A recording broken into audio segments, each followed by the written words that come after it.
Bore da bawb, a chroeso cynnes yn enw yr arglwydd Iesu Grist.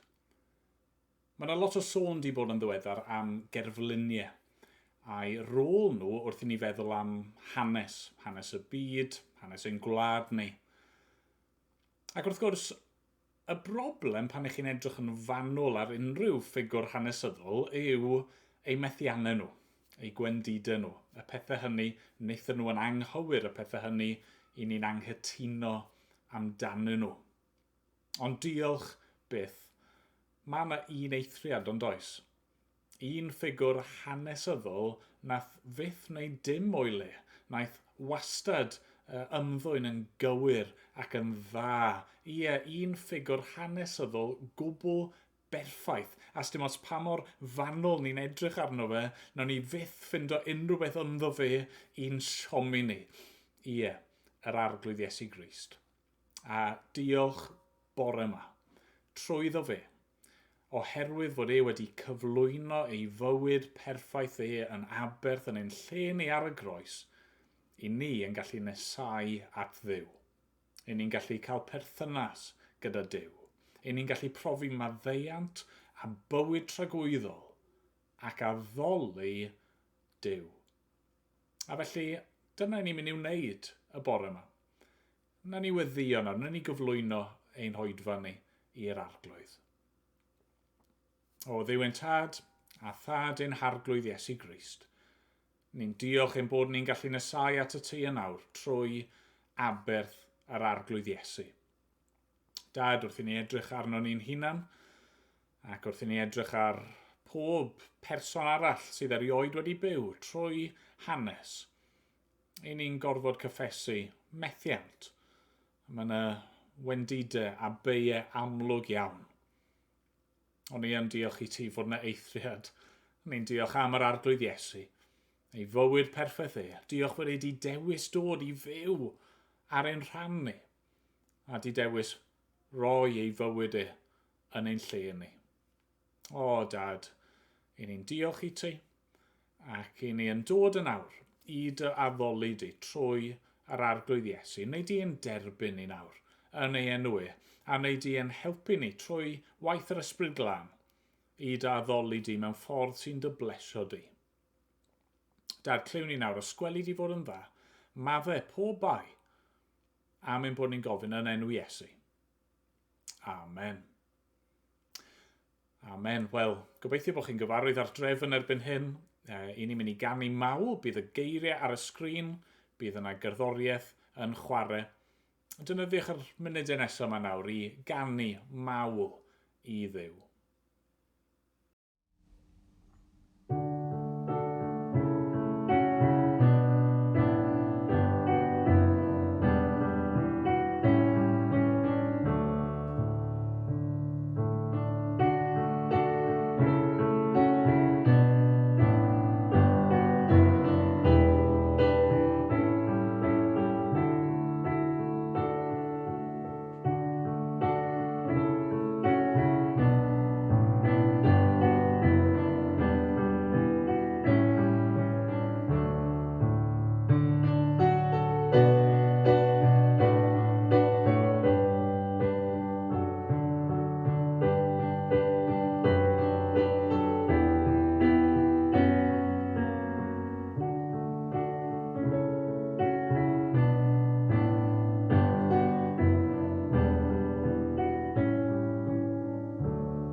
Wel, ni am droi unwaith eto'r bore yma at yr Efengyl yn ôl Ioan, a mae'n darlleniad ni heddiw ychydig yn hirach na'r arfer, a felly gai eich annog chi yn ystod y prynhawn neu yn ystod yr wythnos i fynd nôl i ddarllen dros yr adnodau yma eto, i fyfyrio arnyn nhw ac i feddwl beth mae Duw yn ei ddweud wrthych chi trwy y geiriau hyn. Os nag oes Beibl gennych chi, a byddwch chi'n dymuno cael un, plîs cysylltwch â ni a byddwn ni fel eglwys wrth ein bofe yn ceisio trefnu ffordd i ddarparu un i chi. Neu os ych chi eisiau help i ddarllen y Beibl a deall be mae'r Beibl yn ei ddysgu, unwaith eto cysylltwch â ni a byddwn ni wrth ein bofe yn ceisio trefnu ffordd i'ch helpu chi. Ond trowch dy fi nawr at yr Efengyl yn ôl Ioan, pennod 4 ac adnodau 1 i 42. Dyma air ein Duw ni. Pan ddeallodd Iesu fod y Phariseiaid wedi clywed ei fod ef yn ennill ac yn bedyddio mwy o ddisgyblion nag Ioan, nad Iesu ei hun ond ei ddisgyblion fyddai'n bedyddio, gadawodd Jwdea ac aeth yn ôl i Galilea. Ac yr oedd yn rhaid iddo fynd trwy Samaria. Felly daeth i dref yn Samaria o'r enw Sychar, yn agos i'r darn tir a roddodd Jacob i'w fab Joseph. Yno yr oedd ffynon Jacob. A chan fod Iesu wedi blino ar ôl ei daith, eisteddodd i lawr wrth y ffynon. Roedd hi tua hanner dydd. Dyma wraig o Samaria yn dod yno i dynnu dŵr. Meddai Iesu wrthi, rhoi mi beth yw yfed. Roedd ei ddisgyblion wedi mynd i'r dref i brynu bwyd. A dyma'r wraig o Samaria yn dweud wrtho, sut rwyt ti a thithau'n iddew yn gofyn am rhywbeth yw yfed gen i fi, a minnau yn wraig o Samaria. Wrth gwrs, ni bydd yr Iddewon yn rhannu'r un llestri a'r Samariaid. Atebodd Iesu hi, pe bait yn gwybod beth yw rhodd Duw, a phwy sy'n gofyn i ti roi mi beth yw yfed, ti fyddai wedi gofyn iddo ef, a byddai ef wedi rhoi i ti ddŵr bywiol. Syr, meddai'r wraig wrtho, nid oes gennyt ddim i dynnu dŵr, a mae'r pydew'n ddwfn. O ble felly mae gennyt dŵr bywiol yma? Oed ti'n fwy na Jacob, ein tad ni, a roddodd y pydew i ni, ac a yfodd ohono, ef ei hun a'i feibion a'i anifeiliad? Atebodd Iesu hi, bydd pawb sy'n yfed o'r dŵr hwn yn profi syched eto. Ond pwy bynnag sy'n yfed o'r dŵr a rodda fi iddo, ni bydd arno syched byth. Bydd y dŵr a rodda fi iddo yn troi yn ffynon o ddŵr o'i fewn, yn ffrydio i fywyd tragwyddol. Syr, meddai'r wraig wrtho, ro'r dŵr hwn i mi, i'm cadw rhag sychedu a dal i ddod yma i dynnu dŵr. Dwedodd Iesu wrthi, dos adre, galw dy ŵr a thyrd yn ôl yma. Nid oes gennyf ŵr, atebodd y wraig. Meddai Iesu wrthi, dwedais dy gwir wrth ddweud nid oes gennyf ŵr, oherwydd fe gefaist 5 o wir, ac nid gŵr i ti yw'r dyn sydd gennyt yn awr. Rwyt wedi dweud y gwir am hyn. Syr, meddai'r wraig wrtho, rwy'n gweld y fod ti yn broffwyd. Roedd yn hynafiad yn addoli ar y mynydd hwn. Roedd y chwir Iddewon yn dweud mai yn Jerusalem y mae'r man lle dylid addoli. Cred fi, wraig, meddai Iesu wrthi, Mae amser yn dod pan na fyddwch yn Addoli'r Tad nac ar y mynydd hwn, nac yn Jerusalem. Rydych chwi'r Samariad yn addoli heb wybod beth yr ydych yn ei addoli. Rydym ni'n gwybod beth rydym yn ei addoli, oherwydd oddi wrth yr Iddewon y mae iachawdwriaeth yn dod. Ond y mae amser yn dod, yn wir y mae yma eisoes, pan fydd y gwir addolwyr yn Addoli'r Tad mewn ysbryd a gwirionedd.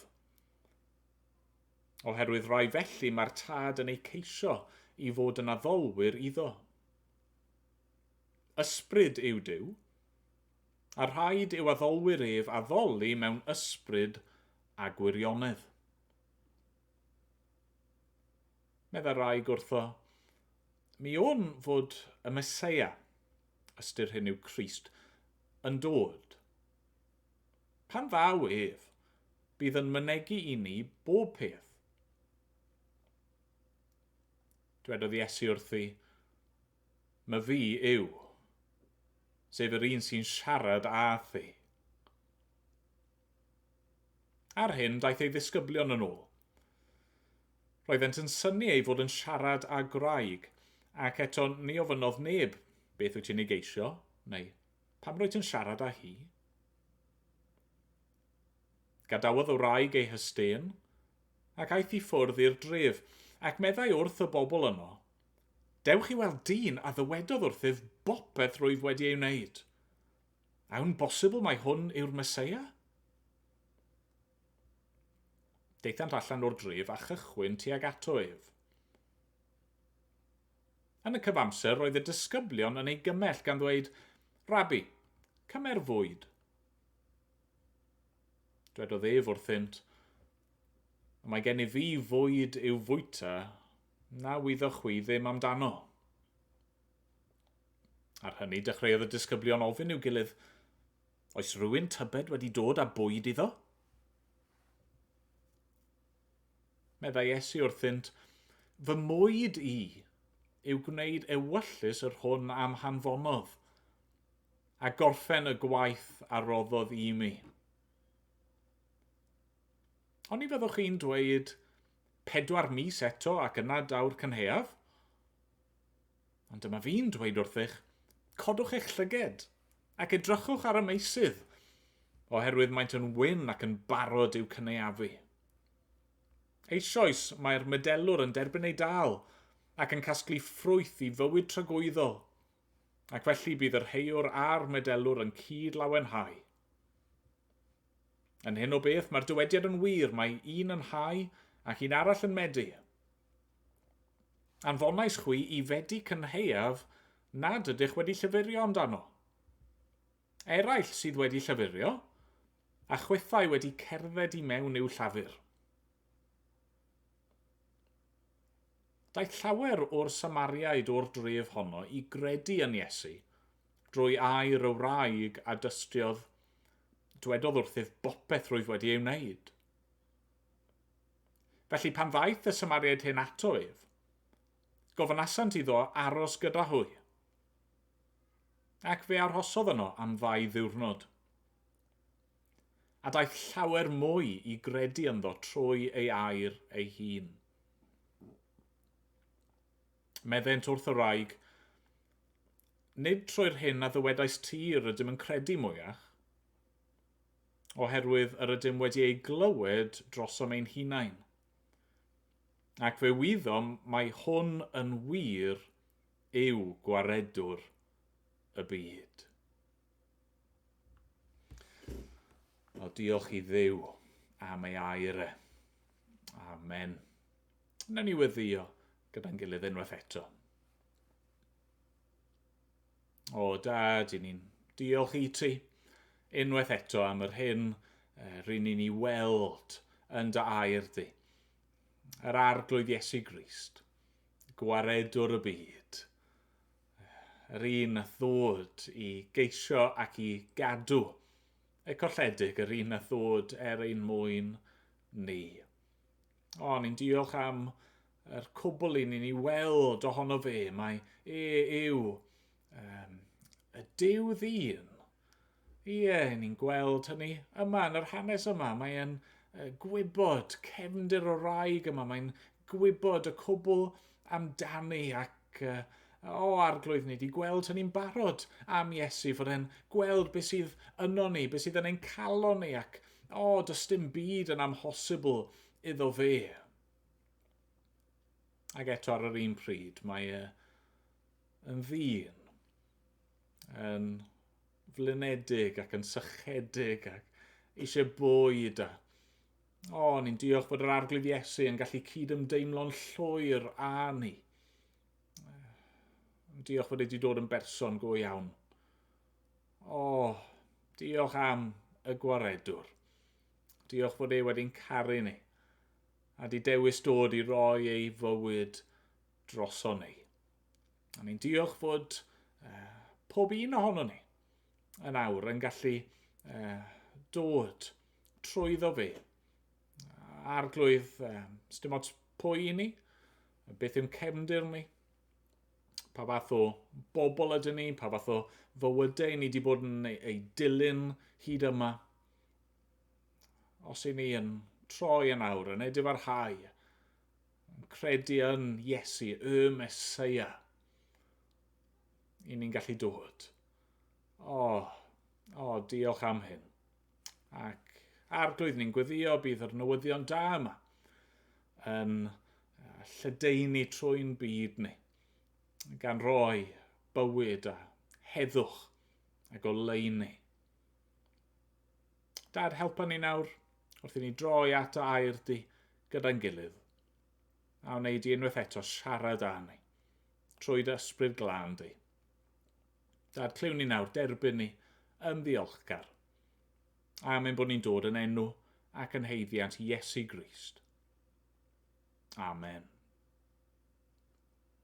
Amen. Trowch dy fi te i'r adran yna fi newydd i ddarllen. A fi eisiau chi ddychmygu am funud fod y lockdown drosodd.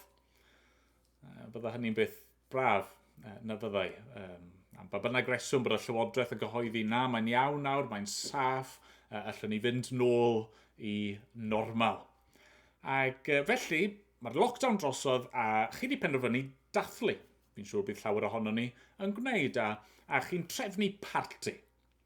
A chi'n gwahodd pawb, yr holl bobl hynny chi wedi gweld i eisiau nhw, eich teulu a'ch ffrindiau a yr holl bobl hynny chi wedi eisiau rhoi cwtch iddyn nhw a sgwrsio dyn nhw a'i gweld nhw.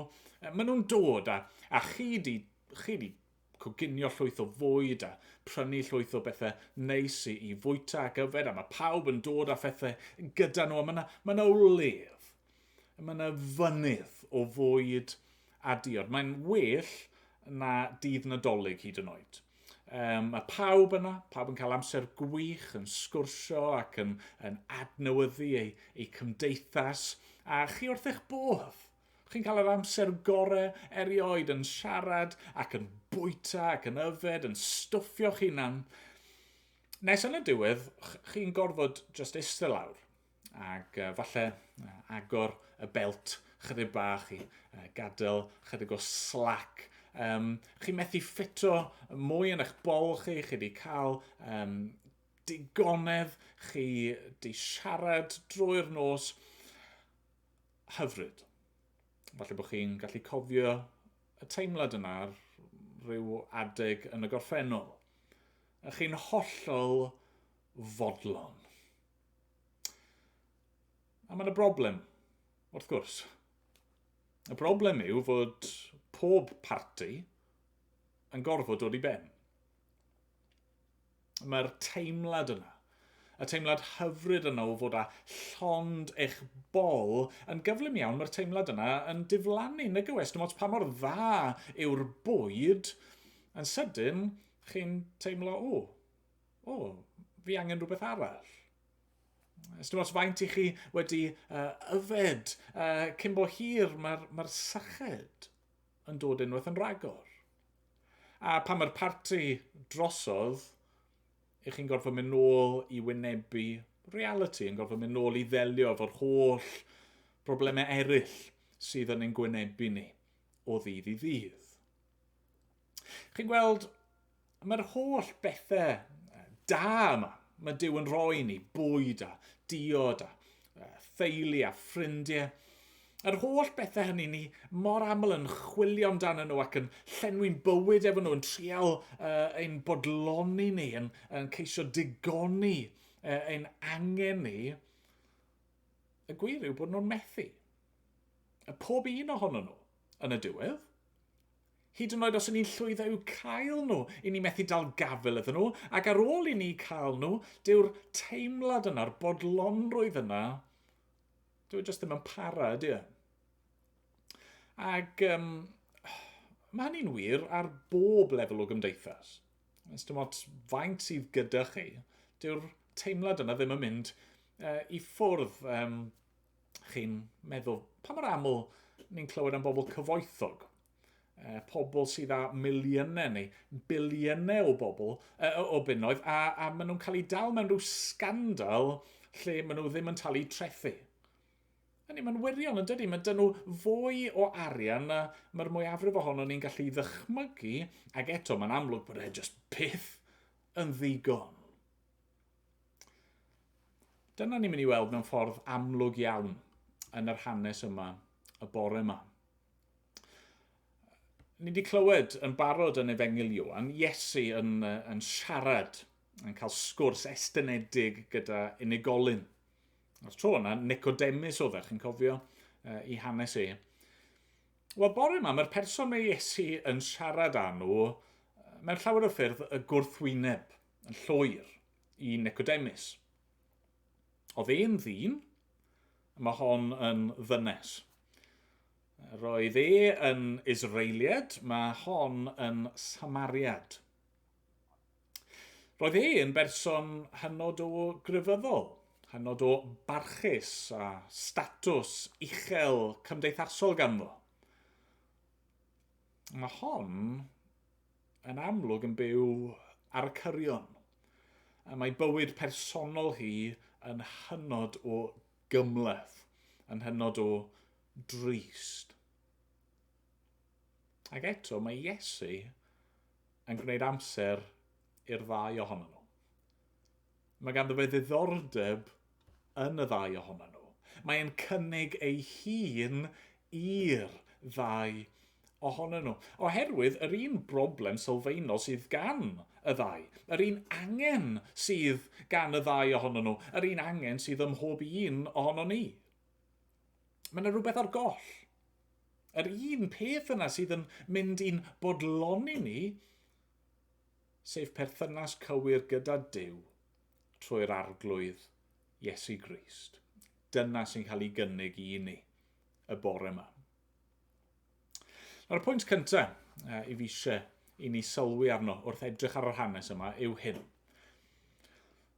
Dydy'r byd toredig yma ddim yn gallu ein bodloni ni.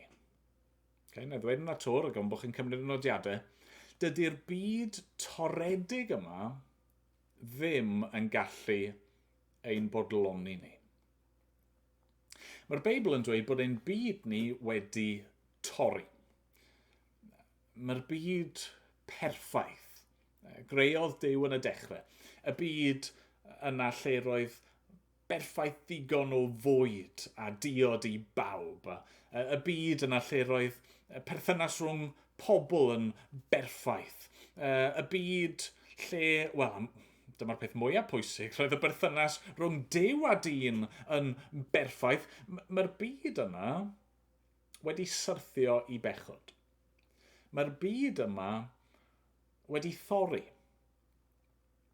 Mae'r awdur C.S. Lewis, nath ysgrifennu'r llyfrau Narnia, mae e yn disgrifio'r peth fel hyn.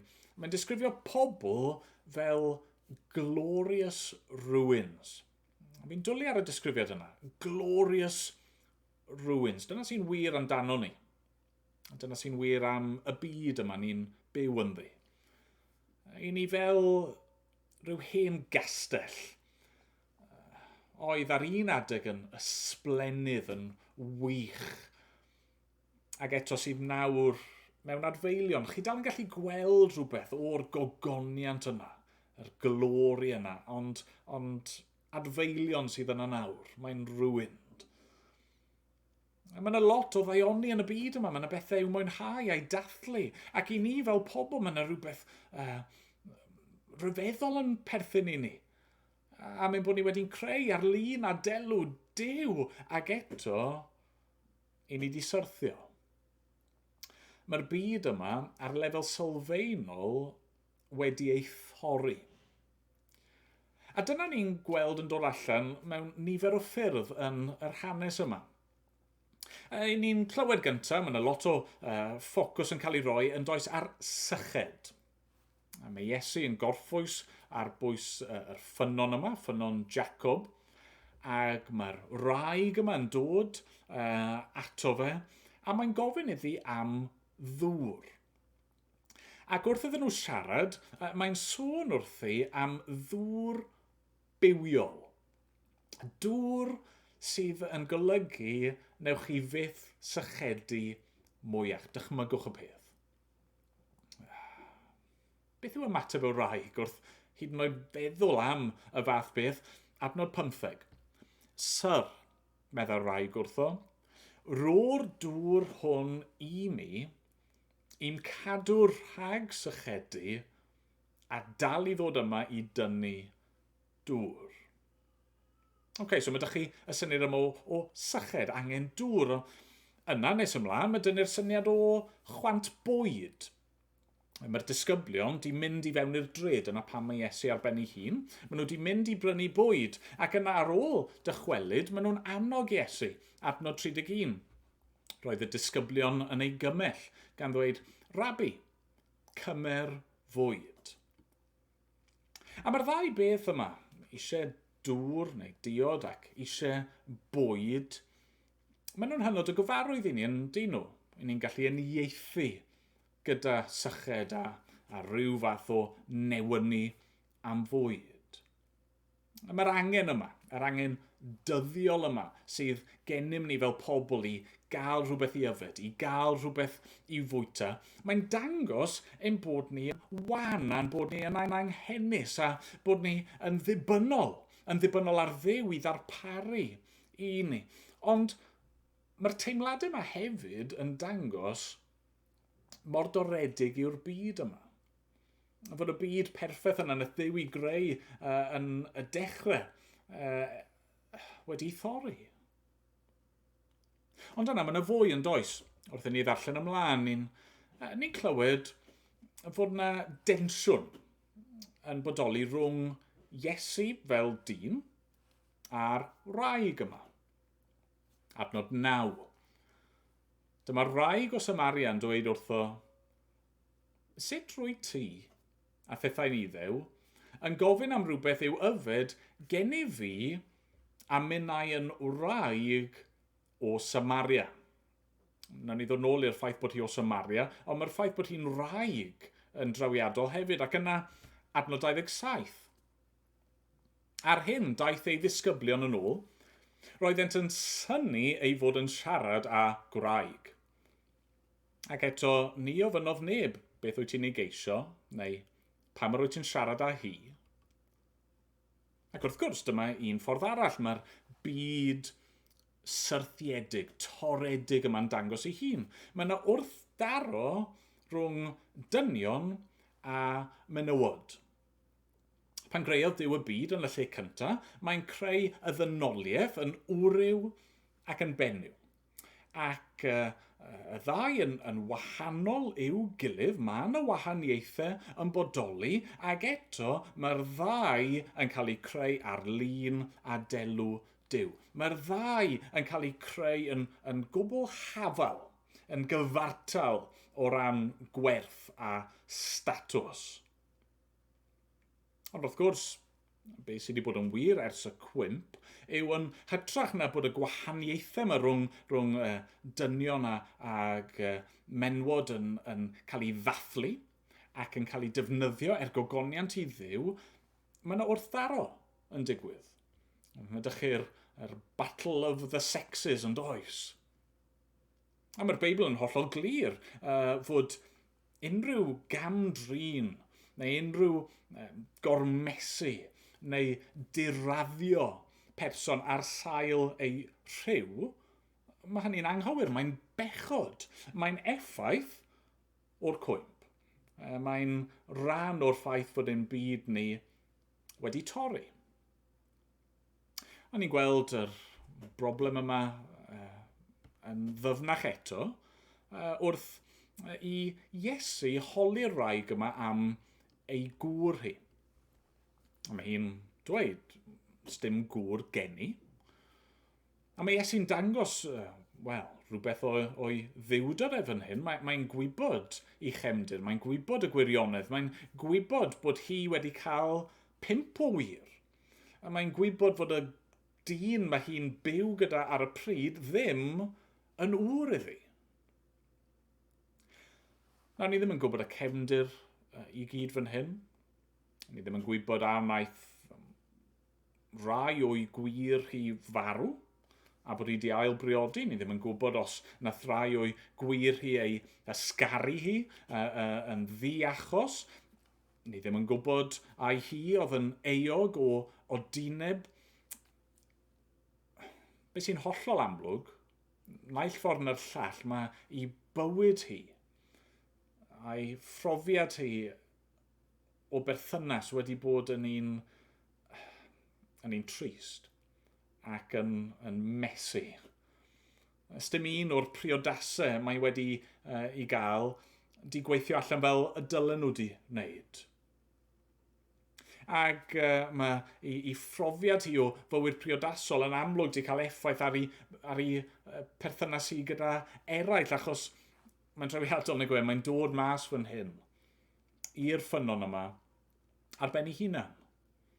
Ystym cwmni ganddi, ystym ffrindiau ganddi, mae'n cadw draw hyd yn oed oddi wrth ragedd eraill. Mae'n unig. Yna, ar ben hynny gyd, tas y hyn i gyd ddim yn ddigon, ni'n gweld effaith y byd toredig yma yn y tensiwn hiliol sydd rhwng y ddau ohonyn nhw. Eto, adnod 9, dyma wraig o Samaria yn dweud wrtho, sut rwy ti a thethau'n iddew yn gofyn am rhywbeth yw yfed gen I fi a minnau'n wraig o Samaria. Dydy hi prin yn gallu credu fod e'n fodlon siarad gyda hi. Nawr, jyst i roi chydig o'r cefndir fan hyn, rhag ofn bod e'n anghyfarwydd I chi. Yn yr Hen Testament, oedd yna adeg lle roedd pobl Dduw yn unedig. Roedd yna 12 llwyth ac o'n nhw yn un deyrnas. Ond yna mae'r genedl yn rhannu'n ddwy. Ac oedd gennych chi wedyn 10 llwyth yn y gogledd, a nhw'n cael eu cyfeirio atyn nhw fel Israel.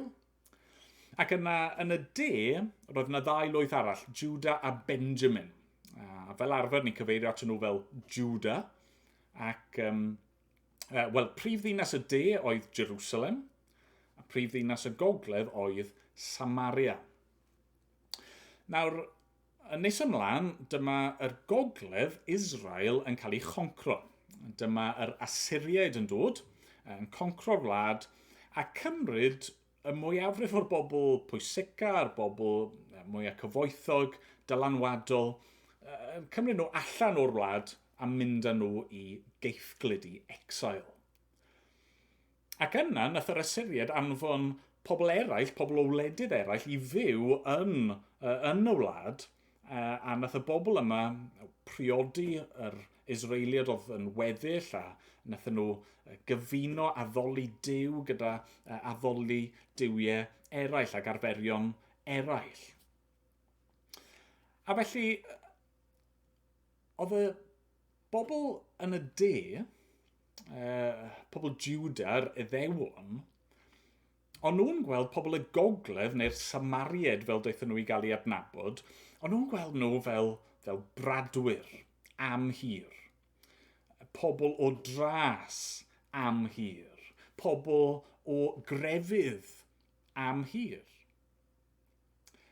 A felly doedden nhw fel arfer ddim eisiau unrhyw beth i wneud gyda nhw, neu cyn lleied a phosib. Oedd yna agwedd hiliol, pechadurus wedi datblygu, a wrth gwrs, ni'n gwybod fod yr math yna o densiwn ac y math yna o hiliaeth di bodoli trwy gydol hanes, mae'n dal i fod yn broblem heddi. I ni'n ymwybodol iawn o hynny ar hyn o bryd. Felly, jyst i gymryd cam nôl am funud, chi'n gweld yr darlun sy'n cael ei roi ni o'r byd fan hyn. Mae'n syrthiedig, mae'n bechadurus, mae'n doredig, mae'n mes, mae'n holl anghenion ni yn dangos hynny, mae'n perthnasau ni gydag eraill yn dangos hynny. Dyw pethau'r byd yma ddim yn mynd i'n digoni ni. Hyd yn oed os ych chi'n llwyddo i gael y bwyd i'ch eisiau, y diod i'ch eisiau, y perthnasau i'ch eisiau, dyn nhw byth yn ddigon. A dylsa hynny ddim fod yn sioc i ni. Dyw e ddim yn syndod fod pethau'r byd yma ddim yn ddigon, achos dyn nhw ddim fod i'n bodloni ni. Dim ond Duw all ein bodloni ni. A nawr chi'n gweld y pwynt. Y pwynt yw, lle mae Iesu? O, mae e yma, yn dydi? Mae e yn y stori. Mae e wedi gadael y gogoniant oedd ganddo fe yn y nefoedd. Mae e wedi dod i'n byd toredig ni. Mae wedi dod yn un ohono ni. Mae'n rhyfeddol yn dydi pan ni'n ystyried hyn fod Iesu, gair Duw, mab Duw, yr holl alluog, lle mae e? Wel, mae'n eistedd i lawr, wedi blino ac yn sychedig ac eisiau bwyd.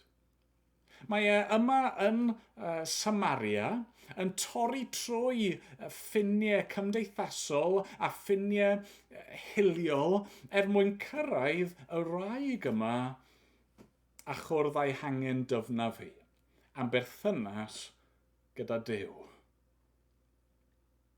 Does neb tu hwnt i gyrraedd cariad Duw. Mae'r arglwydd Iesu di dod, di cymryd ein gwendid ni arno fe ei hun, di dod i gyrraedd y bobl hynny sydd di cael, sydd heb obaith yn y byd. Mae'n ddiddorol. Yn yr Hen Testament, mae'n y stori gyda ni am ddyn arall sydd wrth ffynon yn gofyn i rywun am ddŵr. Mae'n rhan o hanes lle mae Abraham yn chwilio am wraig i'w fab Isaac. A mae'n anfon gwas nôl at y teulu estynedig mwyn chwilio am wraig i Isaac. A mae'r gwas yn dod, a dwi ddim yn siŵr lle i fynd, ac mae'n mynd ac yn gofyn am ddŵr. Ac mae Duw yn trefnu fod y person mae'n gofyn iddi am ddŵr y person cywir. Ac mae hi yn mynd nôl wedyn i fod yn wraig i Isaac. Ac oedd y pwynt fyna yw, mae yna ddyn yn gofyn i rywun am ddŵr mwyn ffeindio graig i'r meistr. Wel, fan hyn, mae dyn ni Iesu. Y brenin. A mae wedi dod. Mae wedi dod i garu ac i achub ei briodferch. A mae'r gwahoddiad yna i unrhyw un. Sdim ots pwy i chi. Unrhyw un sy'n barod i gredu ynddo fe. Mae wedi dod i ganol y mes, i ganol y byd toredig yma. Pam? Wel, mwyn rhoi ei gorff ei hun i gael ei dorri drosto ni ar y groes. Mae wedi dod i ddiodde. Mae wedi dod i farw a rhoi ei hun mwyn pob un sy'n credu ynddo fe. Mwyn i ni i gael maddeiant, mwyn i ni gael bywyd tragwyddol. Na, mae hyn yn dod yn ei at ein ail bwynt ni. Dyma pam mae Iesu wedi dod, ond sut mae hynny yn dod i ni te? Wel, yr ail bwynt yw hyn, dim ond Duw all ein bodloni ni. Mae'r byd toredig yma, i ni'n byw yn ddi'n dangos i ni mae dim ond Duw all ein bodloni. A mae Iesu'n dangos hynny i ni mewn nifer o ffyrdd. Y ffordd cyntaf, amlwg, yw yn y ffordd mae'n siarad efo'r wraig yma am ddŵr bywiol. Adnod 13. Atebodd Iesu hi, bydd pawb sy'n yfed o'r dŵr hwn yn profi syched eto. Ond pwy bynnag sy'n yfed o'r dŵr a rodda fi iddo, ni bydd arno syched byth. Bydd y dŵr a rodda fi iddo yn troi yn ffynon o ddŵr o'i fewn, yn ffrydio i fywyd tragwyddol. Mae Iesu'n defnyddio'r darlun yma, darlun hynod o real o ein syched ni, a mae'n dweud, fi di dod mwyn cwrdd â yr syched, yr angen dyfnaf yma sydd gan bob un ohono ni, sef ein syched ni am ddew. Mae Iesu'n dweud bod wedi dod i roi hynny i ni fel rhodd, rad ac am ddim. Yna mae'n dangos rhywbeth pellach i ni wrth iddo fe siarad efo'i ddisgyblion, yn dydy? Adnod 32. Dwedodd ef wrthynt, mae gennyf fi fwyd i'w fwyta, na wyddwch chi ddim amdano. Ar hynny, dechreuodd y disgyblion ofyn i'w gilydd, oes rhywun tybed wedi dod â bwyd iddo? Meddai Iesu wrthynt, fy mwyd i yw gwneud ewyllus yr hwn am hanfonodd, a gorffen y gwaith a roddodd i mi. Mae Iesu'n dweud, dyma sydd yn rhoi bodlonrwydd go iawn yw gwneud gwaith Duw. Cyflawni bwriad Duw, cynllun Duw ar ein cyfer ni. A mae Iesu'n dweud nawr bod hynny yn cael ei gynnig i ni. Bod ni yn gallu bod yn rhan o bobl Dduw. I ni yn gallu gwneud gwaith yr arglwydd. I ni yn gallu bod â phwrpas i'n bywydau ni. I ni'n gallu hyd yn oed bod yn rhan o waith yr arglwydd Iesu. I ni'n gallu mynd a galw pobl ato fe. I ni'n gallu mynd a'i gwahodd nhw i ddod ac i brofi yr hyn sydd ganddo fe i'w gynnig. Ond falle mae'r mae y pethau mae gyd yn dod mwyaf amlwg i ni. Yw pan mae Iesu'n siarad gyda'r wraig ac yn sôn wrthi am addoli. Ni'n clywed yn adnod 23. Mae'r amser yn dod, yn wir mae yma eisoes, pan bydd y gwir addolwyr yn addoli'r tad mewn ysbryd a gwirionedd. Oherwydd rai felly mae'r tad yn ei ceisio i fod yn addolwyr iddo. Ysbryd yw Duw, a rhaid yw addolwyr ef addoli mewn ysbryd a gwirionedd. Oedd yr Iddewon a'r Samariad wedi bod yn dadlau ers canrifoedd am y ffordd cywir i addoli Duw, y lleoliad cywir i addoli Duw. A mae Iesu'n dweud, na, mae'r dadleuon hynny gyd drosodd nawr. Mae'n y ffordd i unrhyw un i ddod ac i addoli Duw, lle bynnag ydyn nhw, pwy bynnag ydyn nhw, mae'n y ffordd ydyn nhw i addoli ac wrth ddod at Dduw i gael ei bodloni yn llwyr. Wel, dyma'r pwynt.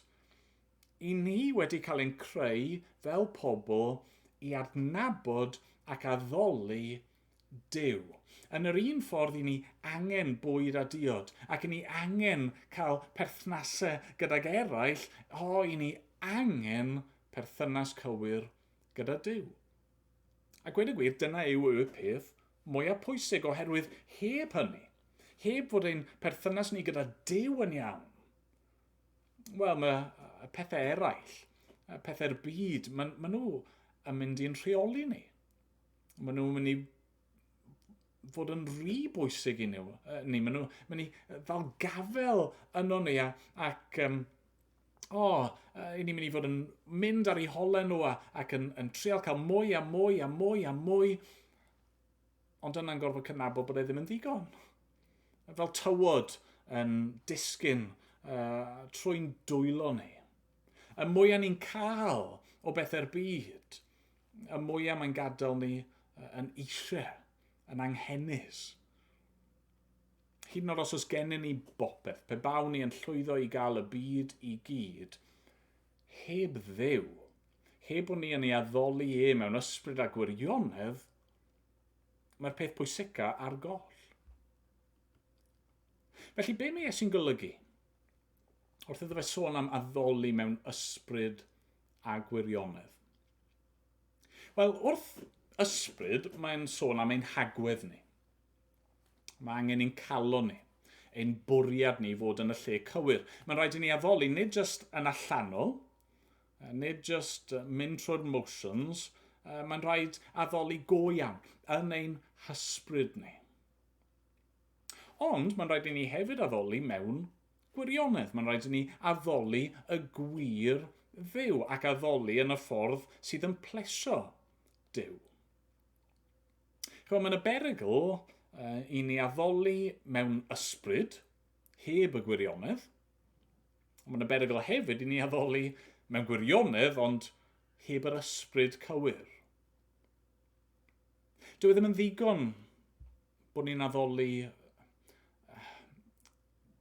yn ysbrydol a bod e'n calon ni yn y lle iawn, ond bod ni ddim yn addoli'r gwir dduw. Chi'n clywed pobl weithiau'n dweud yn dichu, mae rhywun wedi gwneud rhyw gamgymeriad, maen nhw wedi ymddwyn yn anghywir, ond mae'n iawn, oedd ei calon nhw yn y lle iawn. Fel tas hynny'n rhyw fath o esgus. Wel na, dyw person ddim yn cael ei esgusodi am addoli diwiau eraill a rhoi pethau eraill yn lle Duw, just achos bod nhw'n trial i gorau bod eu calon nhw yn y lle iawn, na. Rhaid addoli Duw mewn ysbryd a gwirionedd. Ond dwi ddim chwaith yn ddigon i addoli mewn gwirionedd yn unig. Dyw dweud y pethau iawn, a hyd yn oed yn feddyliol credu'r pethau iawn a dilyn rhyw draddodiadau a gwneud pethau cywir, dyw'r pethau yna ddim yn gwneud unrhyw lles i ni os nag ni'n addoli Duw mewn ysbryd. Mae rhaid i roi fel hyn, does na neb yn fwy uniongred na'r diafol. Os neb yn gwybod y gwir yn well na y diafol. Ond dyw e ddim yn gallu addoli, dyw e ddim yn mewn perthynas gyda Duw. Gallwch chi wybod y gwirioneddau i gyd, ond os nag i chi, fel y wraig yma, yn dod i sylweddoli pwy yw Iesu ac yn credu yn ei eiriau fe, wneith hynny ddim lles i chi o gwbl. Gawyn i chi'r bore yma. Ydych chi wedi cael digon o chwilio am atebion a phwrpas a ffeindio fod y pethau yma ddim yn eich bodloni chi. Ydych chi wedi cael digon ar llenw'ch bywydau chi efo pethau a wastad ffeindio bod e just ddim yn ddigon. Yn yr Hen Testament, yn llyfr y proffwyd Jeremia, oedd Duw wedi disgrifio'r broblem yma. Yn wir, gwnaeth fy mhobl ddau ddrwg. Fe'n gadawsant i ffynnon y ddyfroedd byw, a chloddio iddynt ei hunain pydewau toredig na allant ddal dŵr. Duw yn gweud fod y bobl yma wedi troi ffwrdd oddi wrtho fe, yr un oedd wir yn gallu bodloni nhw, a di trial ffeindio pethau eraill i gymryd ei le, ac oedd yn methu fel pydew sydd wedi torri sydd ddim yn dal dŵr. Ond oedd Duw hefyd i haddo, y byddai dydd yn dod lle fydda fe'n cwrdd ag anghenion i bobl e. Ni'n darllen yn Eseia 55. Dewch i'r dyfroedd. Bob un y mae syched arno. Dewch. eich bod heb arian. Prynwch a bwytewch. Dewch, prynwch win a llaeth heb arian a heb dal. Pam y gwariwch arian am yr hyn nad yw'n fara, a llafurio am yr hyn nad yw'n digoni. Gwrandewch arnaf yn astud, a chewch fwyt ar hyn sydd dda, a mwynhau danteithion. Gwrandewch arnaf, dewch ataf. Clywch, a byddwch fyw. Nawr, mae'r amser wedi dod. Oedd y Samariad yn gweld y peth. Oedd y wraig yma'n gwybod, mae Iesu wedi gweld popeth amdano, ond mae dal wedi'n ngharu, mae dal wedi fy nerbyn i. Oedd y bobl yma yn cyffesu, fe wyddo mae hwn yn wir yw gwaredwr y byd. Gethon nhw ei bodloni wrth ddod i adnabod Duw trwy yr arglwydd Iesu Grist.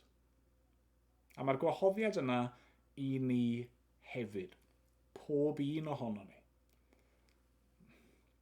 Gallwn ni gael ein bodloni ynddo fe. Beth bynnag yw ein sefyllfa ni. Os i ni phob dim, i ni gobeithio amdano fe, neu os i ni'n colli'r cwbl, gallwn ni ddim i golli e. Diolch iddo. Amen. Amen. Wel, ni'n mynd i ganu efo'n gilydd i orffen ein oedfa ni. Unwaith eto bydd y geiriau ar y sgrin, a defnyddiwch yr amser yma nawr i addoli'r arglwydd mewn ysbryd a gwirionedd.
Diolch i chi am ymuno â ni unwaith eto.